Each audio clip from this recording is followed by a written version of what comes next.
आप सभी का इस्तकबाल है हमारे खास प्रोग्राम हेलो परवाज में और मैं हूं आपके साथ तरन्नुम अली। जब हमें सेहत से जुड़ी कोई भी परेशानी होती है तो हम फौरन डॉक्टर के पास जाते हैं, लेकिन ये भूल जाते हैं कि ठीक इसी तरह हमारा दिमाग, हमारा मन भी कभी बीमार हो सकता है। डिप्रेशन, टेंशन, किसी बात को सोच सोच कर परेशान होना, डरना, लगातार कुछ सोचते रहना, उदास रहना, ये सभी बताते हैं कि हमारी मेंटल हेल्थ दुरुस्त नहीं है। तो आज जानेंगे कैसे दुरुस्त रखें अपनी मेंटल हेल्थ को, और इस पर बात करने के लिए हमारे साथ हैं consultant gynaecologist doctor Radhika Shrivastava. आपका वेलकम है हमारे इस प्रोग्राम में। धन्यवाद। नाजरीन, आप भी हमारे इस प्रोग्राम में शामिल हो सकते हैं। हमारे नंबर्स लगातार आपकी टीवी स्क्रीन पर फ्लैश हो रहे हैं। हमारे नंबर्स हैं 0120258811, 01206693 और 9205287347। इन नंबर्स पर आप हमें कॉल कर सकते हैं और सेहत से जुड़े सवाल हमसे पूछ सकते हैं। डॉक्टर राधिका, जैसे आज हम बात कर रहे हैं मेंटल हेल्थ की, तो ये समझना बहुत ज़रूरी है कि मेंटल हेल्थ हम किसे कहते हैं, क्या है? हाँ जी, तो ये बहुत ही अहम टॉपिक है, क्योंकि अब तक इस टॉपिक पे बहुत ज़्यादा डिस्कशन या बातचीत नहीं की गई है। जो इसको जितनी तवज्जो या वैल्यू मिलनी चाहिए थी वो अब तक नहीं मिली है हेल्थ डिपार्टमेंट में। अगर हम समझें कि मेंटल हेल्थ क्या चीज़ है तो हमें समझना पड़ेगा WHO डेफिनेशन हेल्थ की, और वो कहती है कि health is a state of physical, mental, spiritual, emotional, psychological and social wellbeing. तो अगर इतने सारे पैरामीटर्स जिसको कि WHO जो कि वर्ल्ड हेल्थ ऑर्गेनाइजेशन है, उसने हमें समझाया है कि जब तक ये दुरुस्त नहीं है हम स्वस्थ नहीं हैं। और अगर उसमें से एक पैरामीटर मेंटल हेल्थ है, वो भी उतना ही इम्पोर्टेंट है जितना फिजिकल हेल्थ, तो हम उसको नज़रअंदाज नहीं कर सकते। अधिकतर लोग ये समझते हैं मेंटल हेल्थ का मतलब कि हम किसी जिसके दिमाग की सिचुएशन ठीक नहीं है या कुछ उसको साइकेट्रिक प्रॉब्लम हो गई है उसकी बात कर रहे हैं। दरअसल वो भी हमारे जो ब्रेन है वो भी हमारे शरीर का एक ऑर्गन है। जैसे हार्ट है, जैसे लंग्स हैं, जैसे बाकी ऑर्गन्स हैं, ऐसी ब्रेन है। तो इसलिए मेंटल हेल्थ मतलब आपकी जो मानसिक स्थिति है या जो आपके शरीर का हिस्सा ब्रेन है उसको भी दुरुस्त रखना उतना ही जरूरी है। तो ये जो मेंटल हेल्थ है, ये इसकी जो तबीयत है वो बिगड़ती कब है? देखिए, जब ज़्यादा सोचने लगते हैं, टेंशन लेने लगते हैं, डिप्रेशन में चले जाते हैं। हाँ, तो अब आप ये समझिए कि जैसे बाकी ऑर्गन्स हैं, अगर आप बहुत जोर से दौड़ रहे हैं तो आपका हार्ट ज़्यादा काम करता है। तो आप बहुत ज़्यादा टेंशन, हाई टेंशन जोन में जब काम कर रहे हैं, आपको 10, 12, 15 घंटे लगातार काम करना है, तो आपका दिमाग भी थकेगा। और कुछ ऐसी सिचुएशंस होती हैं आपकी लाइफ में, कुछ चेंजेस आ रहे हैं जो आप कोप अप नहीं कर पा रहे हैं, या हो सकता है कि किसी बीमारी से गुजरे हों आप। तो बहुत सारे ऐसे रीजंस होते हैं जो आपके दिमाग पे असर डालते हैं, और वहीं पर आपकी मानसिक स्थिति, उसको डॉक्टर की या सपोर्ट की ज़रूरत पड़ती है। नॉर्मली अगर हम डिप्रेशन की बात करें या कोई इस तरह की सिचुएशन से गुजर रहा है तो मालूम नहीं चलता कि वो डिप्रेशन में है या टेंशन में बहुत ज़्यादा है, तो हम कैसे दूसरे को देख के पहचानेंगे? इसके क्या सिम्टम्स हो सकते हैं? देखिए, अगर आप एक ह्यूमन बिहेवियर देखें तो जो हमारा रूटीन होता है सुबह से लेकर शाम तक का, चाहे वो घर में रहने वाली महिला हो या एक जॉब करने वाली लेडी या ऑफिस में जाने वाले कोई पुरुष हो, उन सब को एक प्रोटोकॉल फॉलो करते हैं। सुबह उठते हैं, अपना रूटीन फॉलो करते हैं, मतलब खाना खाते हैं, टाइम से सोते हैं, टाइम से उठते हैं। थोड़ा बहुत हफ्ते में 10 दिन में कभी चेंज आ सकता है, लेकिन मोर और लेस महीने के 30 दिन में वो 20 दिन एक प्रोटोकॉल फॉलो करते हैं, एक रूटीन फॉलो करते हैं। लेकिन अगर आपको लगने लगे अपने आसपास या अपने घर में या कोई दोस्त है जो जिसके बिहेवियर में बहुत रैपिड चेंज आ रहा है, या तो बहुत देर तक सोते हैं या तो बिल्कुल नहीं सो रहे हैं, या लोगों से मिलना जुलना छोड़ दिया है, या खाने पीने में आपने देखा या तो बिल्कुल खाना नहीं खा रहे हैं, ज़रूरत से ज़्यादा खा रहे हैं। तो वो सारे चीज़ें कुछ हद तक हम एक्सेप्ट कर लेते हैं, लेकिन हमने एक मेडिकल लेवल पे टाइम पीरियड बनाया है 2 वीक्स। अगर 2 हफ्ते से ज्यादा किसी को इस तरह की समस्या रहे तो आप उसे नजरअंदाज नहीं कर सकते, आपको उसको कॉल लेना है। हाँ, क्योंकि कई बार होता है सब क्लिनिकल लेवल पे, मतलब हिडन लेवल पे भी डिप्रेशन पनप रहा होता है। अच्छा, तो अगर आपने उसको उसी स्टेज पे पकड़ लिया तो बहुत ज्यादा इलाज या जरूरत नहीं पड़ेगी सपोर्ट की, वो ठीक हो सकता है इमीडिएटली। लेकिन हाँ, अगर उसका वक्त ज्यादा हो गया तो डेफिनेटली आपको मेडिकल हेल्प की जरूरत पड़ती है। जी, अगर हम आंकड़ों की बात करें तो कितने लोग होंगे जो जिनकी मेंटल हेल्थ जो है वो खराब है? देखिए, इंडिया में तो मतलब सोचने की बात है कि वैसे तो हम बहुत जागरूक रहे हैं। 1982 में हमारे यहाँ national mental health programme develop हो गया था। इसका मतलब है कि मानसिक हेल्थ, मेंटल हेल्थ को बहुत इम्पोर्टेंस मिली थी जी। और एक मेंटल हेल्थ एक्ट भी है हमारे यहाँ। लेकिन अराउंड 13.5% तो अभी, ये आंकड़े तो वो हैं जो रिपोर्ट हुए हैं, 13.5% पॉपुलेशन इंडिया की सफ़र कर रही है। अच्छा। और ये तो टिप ऑफ द आइसबर्ग है। बहुत सारे लोग हैं जो तो पहुंचते ही नहीं हैं और पता ही नहीं है, उनका तो रिकॉर्ड ही नहीं है। तो ओवरऑल ग्लोबल लेवल पे देखें तो 450 million people are suffering with depression. उसमें से 1 million people they commit suicide every year. मतलब 3000 लोग एक दिन में मेंटल हेल्थ की सफ़र करने की वजह से सुसाइड करते हैं, which is a big thing. और अगर हमारी कंट्री में कहें तो around 5 crore people are suffering with depression, जो कि एक बहुत बड़ा फिगर है। जी, जैसे आप बता रही हैं कि बाहर की कंट्रीज़ की हम बात करें तो वहाँ पर मेंटल हेल्थ को लेकर लोग अवेयर हैं, लेकिन इंडिया में इसके बारे में बहुत कम बात होती है, तो ऐसा क्यों है?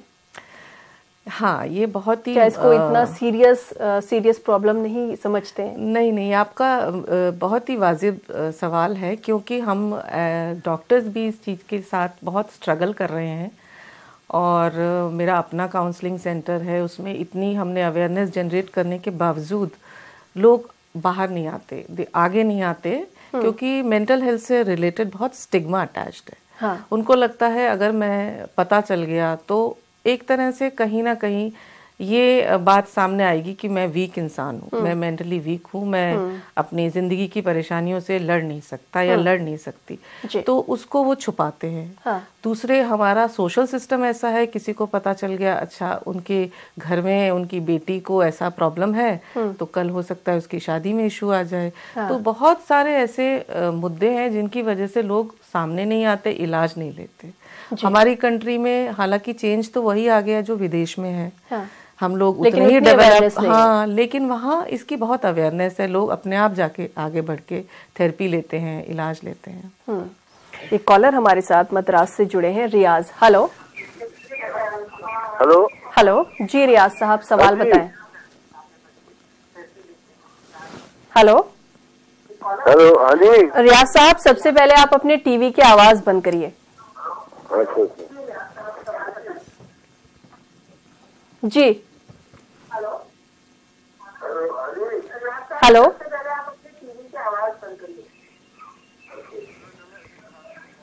एक कॉलर हमारे साथ और जुड़े हैं, उनका सवाल सुनते हैं। हेलो हेलो जी, सवाल बताएं, क्या सवाल है आपका? हम अमीन खान बोल रहे हैं कर्नाटक से। जी, सवाल बताइए, क्या सवाल है आपका? भूल जाते हैं, कोई भी चीज रखते हैं तो फिर याद नहीं रहती, भूल जाते हैं उसको। अच्छा, आप भूल जाते हैं और आपको याद नहीं रहता। इसके अलावा आप कुछ आप इनसे जानना चाहेंगी? ये नहीं, और कुछ नहीं। कितने समय से हो रहा है आपको ऐसा? 2-2.5 साल से ऐसी है। अच्छा, आपने कहीं किसी से, डॉक्टर से सलाह ली है इस बारे में? नहीं है। अच्छा, तो देखिए, अगर तो कोई आपके जिंदगी में कोई हादसा या कोई परेशानी तो नहीं आई थी जिसके बाद से ऐसा होने लगा हो? जी, लगता है आप ये लाइन पे नहीं है। तो मैं बताना चाहूंगी, जैसा वो कह रहे हैं कि वो भूल जाते हैं, और क्योंकि देखिए आम दिन में तो हर कोई कुछ ना कुछ भूल जाता है, और उसके बाद वो याद भी आ जाता है या हम उसको नज़रअंदाज भी कर देते हैं। लेकिन जब आप लगातार भूलने लगते हैं और बहुत लंबे समय तक भूलने लगते हैं, जैसे वो बता रहे हैं 2.5 साल से भूल रहे हैं, तो ये तो ज़रूर नोटिस में लाना चाहिए उनको, अपने आसपास जो भी लोकल डॉक्टर है उसको जाके मिलना चाहिए। ज़रूरी नहीं है मानसिक परेशानी ही हो, कई बार होता है कुछ ऐसे हमारे हेल्थ इश्यूज़ होते हैं जैसे थायराइड है और भी कई बीमारियां हैं जिसमें आदमी भूलने लग जाता है, तो वो अपने सारे चेकअप करवाएं। और उसके अलावा अगर फिर भी लगता है कि मदद की ज़रूरत है तो किसी थेरेपिस्ट से या साइकोलॉजिकल काउंसलर से जाके मिलें। फर्स्ट लेवल पे वो आपकी मदद करेंगे। कुछ ऐसी टेस्ट होते हैं, कुछ ऐसी एक्सरसाइज होती हैं जो आपको बताएंगे। अगर उससे मदद ना मिले तो फिर आप साइकेट्रिक हेल्प लें। जी, अगर किसी की जो मेंटल हेल्थ है वो दुरुस्त नहीं है तो वो उसके लिए क्या करे? पॉजिटिव रहे, पॉजिटिव लोगों से मिले और नेगेटिव बातें ना सोचे, इसके अलावा और क्या क्या करे? हाँ, ये तो आजकल ऐसा नहीं कहा जाता, वंस अपॉन ए टाइम ऐसे था कि खुशियाँ अपने आप आती हैं या हम पॉजिटिव रहते थे। लेकिन जिस माहौल में आज हम हैं, ये हमें एक एक्टिव तरीके से अपने अंदर रूटीन में लाना पड़ेगा कि हमें खुश रहना है, पॉजिटिव रहना है, एक्सरसाइज करनी है रोज। और क्योंकि एक्सरसाइज करना इसलिए ज़रूरी है क्योंकि हमारी बॉडी में कुछ हैप्पी हार्मोन्स होते हैं, अच्छा, जिसे हम सेरोटोनिन्स कहते हैं। तो जितना आप एक्सरसाइज करते हैं उतना वो आपके शरीर में निकलते हैं। अच्छा, उनका आपको खुश रखने में बहुत बड़ा रोल होता है। तो आप एक फिजिकल एक्टिविटी रूटीन ज़रूर होना चाहिए। उसके बाद आप एक फ्रेश फूड और वेजिटेबल्स खाएं और ताज़ा खाना खाएं। कुछ आपको अपने सोशल ऐसा स्ट्रक्चर आसपास बना के रखना चाहिए, दोस्त, रिलेटिव्स, आपके फैमिली का अपना एक इस तरह का माहौल होना चाहिए कि आप दिन भर की रूटीन के बाद जब घर जाएं तो आपको लगे कि हाँ, मैंने एक तरह से एक पॉजिटिव माहौल में आ गए हैं। तो ये सारी चीज़ें पहले क्योंकि माहौल ऐसा था, जॉइंट फैमिलीज थी, बहुत सपोर्ट सिस्टम था, तो था हमारे पास। लेकिन आज जिस तरह का माहौल है हमें ये सब एक्टिवली करना पड़ेगा। अकेले रहते हैं, लोनली फील करते हैं। हाँ जी, तो वो सब भी डिप्रेशन की कहीं ना कहीं वजह तो है ही। हमारे साथ एक कॉलर जुड़े हैं मेरठ से, Musharraf Ali. Hello hello hello ji, सवाल बताएं, क्या सवाल है? अस्सलाम वालेकुम। जी वालेकुम सलाम। आपके साथ में बात जाती है। मुशर्रफ साहब, आप अपना सवाल दोहरा सकते हैं? आपकी आवाज साफ नहीं आ रही। आपके साथ में बात जाती है। क्लियर नहीं आई है। मुशर्रफ साहब, आप हमें दोबारा से कॉल मिला सकते हैं? आपकी आवाज हम तक साफ नहीं पहुंच रही है। जैसे अगर हम आज की बात करें, आज हमारा जो लाइफ स्टाइल है बहुत ज़्यादा चेंज हो गया है। आज अपने लिए, दूसरे के लिए क्या, अपने लिए ही वक्त नहीं है। सुबह उठते हैं, टेंशन रहती है, ऑफिस जाना है, ऑफिस चले आते हैं, शाम को घर पहुंचते हैं, देर में पहुंचते हैं, खाना खाते हैं, सो जाते हैं, अपने लिए वक्त नहीं है। तो कहीं ना कहीं ये भी बहुत ज़्यादा डिप्रेशन की वजह है कि अपनी पर्सनल लाइफ के लिए आपके पास वक्त नहीं है। नेचुरली, मतलब ये तो बहुत ज़रूरी होता है कि आपके पास मी टू, मेरा मतलब फॉर मी माई सेल्फ वाला जो टाइम होता है कि स्पेशली एक्सक्लूसिवली फॉर मी, वो होना चाहिए। चाहे वो 10 मिनट का ही हो, खुद के साथ वक्त बिताना बहुत ज़रूरी है। लेकिन जैसा आपने बताया कि सवेरे से लेकर रात तक आपके पास नहीं वक्त नहीं होता, तो आप ये कर सकते हैं। आजकल मैंने देखा है काफ़ी सारी ऑर्गेनाइजेशंस में इस तरह का वर्क कल्चर डेवलप हो रहा है। HR डिपार्टमेंट्स एक्टिव हो गए हैं इस बारे में कि आपको ब्रेक देते हैं, आप थोड़ा वक्त जाके मेडिटेट कर लें। एक योगा रूम है या कई जगह पर जिम देखा है, वर्क प्लेस पे ही जिम बना हुआ है। तो इसमें भी आपको खुद ही आगे बढ़ के एक स्टेप लेना पड़ेगा कि मैं अपने लिए, that is exclusively for me, मुझे 10 मिनट का या 20 मिनट का टाइम निकालना है और उसमें कुछ नहीं करना है, कुछ सोचना नहीं है, कुछ काम नहीं, बस आपको रिलैक्स करना है आंखें बंद करके, क्योंकि उसी से आप दूसरे दिन के लिए या बाकी समय के लिए एनर्जी जनरेट कर पाएंगे। मेडिटेशन और योगा का बहुत बड़ा रोल है इसमें। जी डॉक्टर राधिका, आपसे और भी बातें होंगी मेंटल इश्यूज़ को लेकर के। नाज़रीन, आपसे हम और भी बातें करेंगे मेंटल इश्यूज़, मेंटल हेल्थ के बारे में।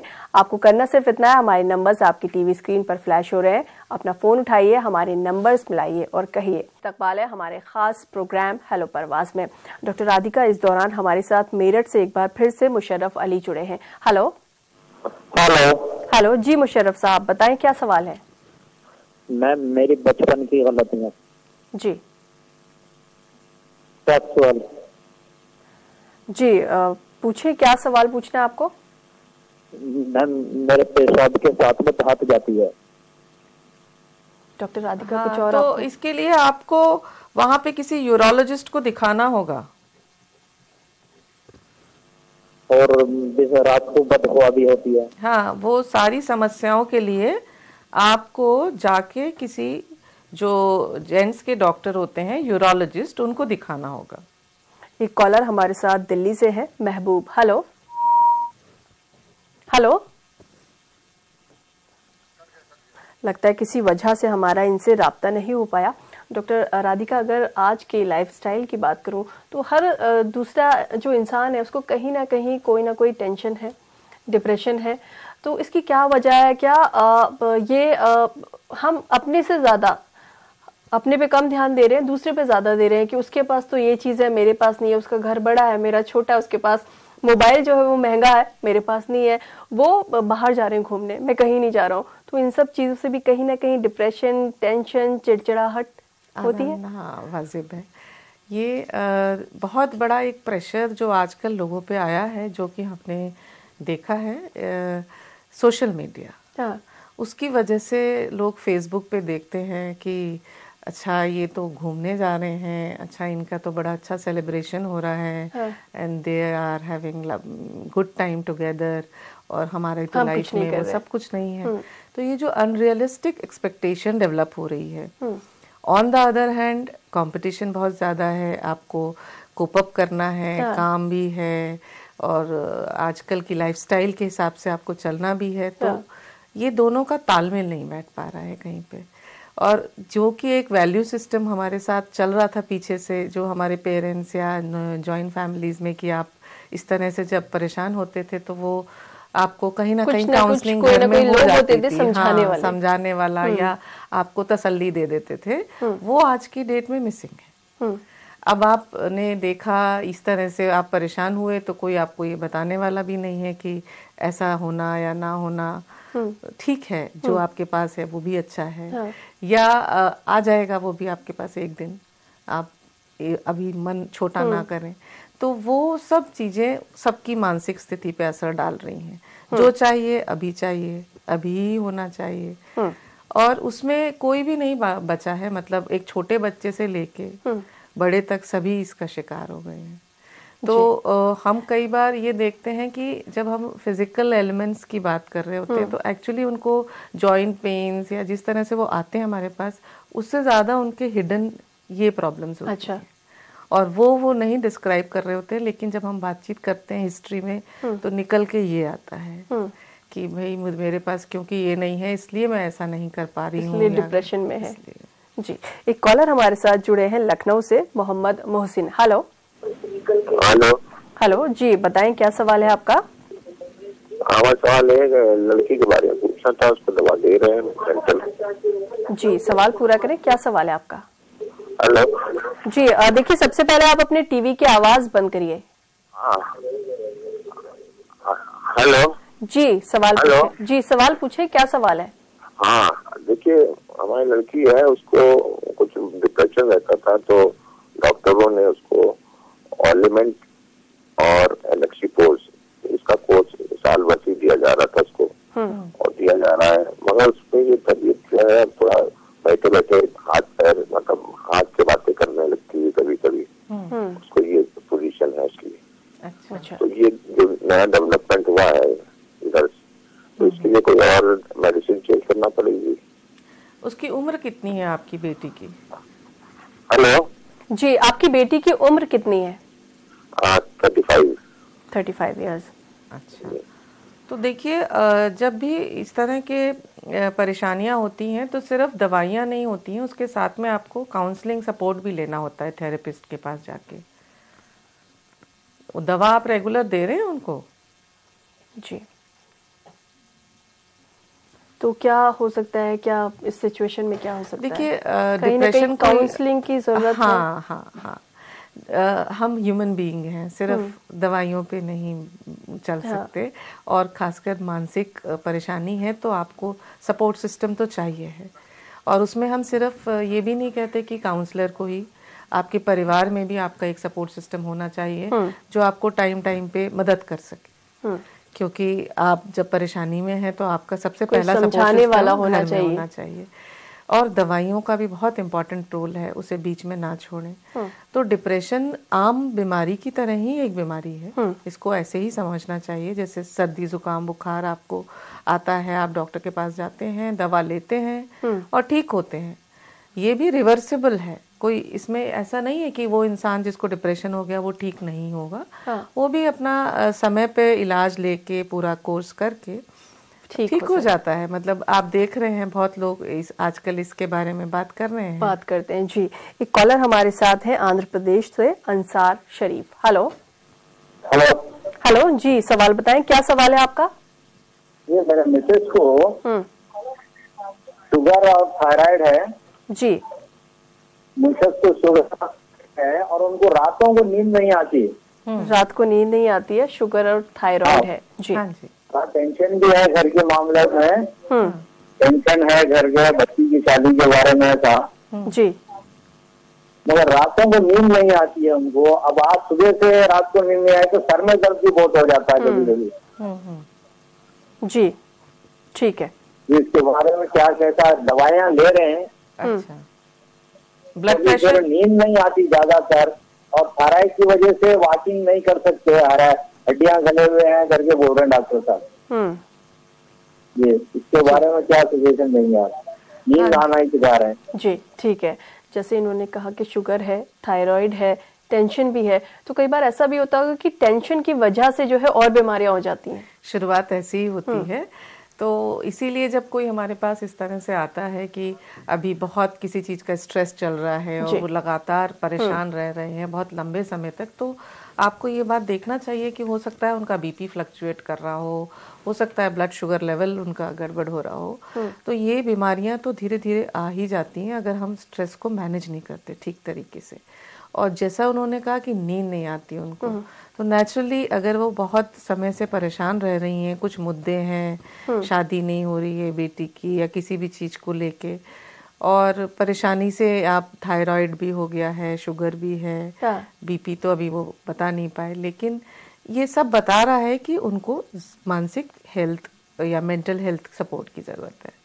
उनको अपने आसपास जो भी, जरूरी नहीं है आप साइकियाट्रिस्ट पे ही जाएं, आप प्राइमरी हेल्थ केयर फिजिशियंस जो लोकल डॉक्टर होते हैं उनसे भी आप सलाह ले सकते हैं। यानी कहीं ना कहीं अगर आपकी जो मेंटल हेल्थ है वो सही होगी तो बाकी बीमारियां खुद ब खुद ठीक हो जाएंगी।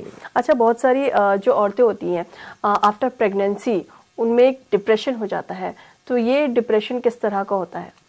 हाँ, ये आम होने वाले डिप्रेशन से थोड़ा अलग है। हाँ जी, इसको मैं बहुत ज़्यादा इम्पोर्टेंस देना चाहूँगी, क्योंकि एक तो हमारी कंट्री में आप सोचिए 3 मिलियन चिल्ड्रन एवरी ईयर उनका जन्म होता है, और इसको कहते हैं पोस्टपार्टम डिप्रेशन, और कई बार इसको पोस्टपार्टम ब्लू भी कहा जाता है। और 300 से 700 महिलाएं 1000 में से इनको पोस्टपार्टम ब्लू होता है, लेकिन वो मुश्किल से 1-2 हफ्ते रहता है, उसके बाद ठीक हो जाता है। तो उसको तो ज़्यादा इम्पोर्टेंस इसलिए नहीं दी जाती क्योंकि घर के लोग समझा बुझा के ठीक उसको सपोर्ट दे देते हैं। लेकिन अगर वो लंबे समय चले, मतलब आप देख रहे हैं कि वो महिला जिसके अभी बच्चा हुआ है वो खुश नहीं है, बच्चे को दूध नहीं पिला रही, उससे डिटैच्ड है, उसकी केयर नहीं कर पा रही है, खुद की भी केयर नहीं कर रही है, तो पोस्टपार्टम डिप्रेशन सिर्फ खुद के लिए ही नहीं नुकसानदायक है, उस महिला के लिए, के लिए भी, उस बच्चे के लिए भी नुकसानदायक है, क्योंकि वो बच्चा डिप्राइव्ड हो जाता है मदर केयर से, मदर लव से, उसको वो अंडर नरिश्ड रह जाता है, उसको बीमारियां ज़्यादा होती हैं। तो वो पोस्टपार्टम डिप्रेशन जो है वो सिर्फ माँ ही नहीं बच्चे को भी असर करता है। और मतलब दुख की बात यह है तरन्नुम की करीब 20,000 महिलाएं यंग मदर्स हर साल सुसाइड करती हैं। तो उनके अंदर ये अंडरलाइंग फैक्टर निकलता है कि उनको कहीं ना कहीं डिप्रेशन था जिसको समय पे एड्रेस नहीं किया गया जी, और वो उस एक्सट्रीम लेवल तक खुद को नुकसान पहुंचाने के लेवल तक चली गई।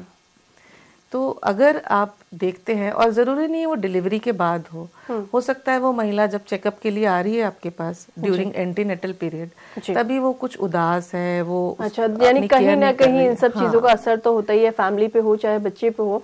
डॉक्टर राधिका, आप हमारे स्टूडियो में आई और तमाम कॉलर्स के सवालों के जवाब दिए। आपका यहाँ आने के लिए बहुत बहुत शुक्रिया। Thank you so much. नाजरीन, फिलहाल हमें दीजिए इजाजत, तब तक आप खुश रहिए, मुस्कुराते रहिए और सेहतमंद रहिए। आदाब।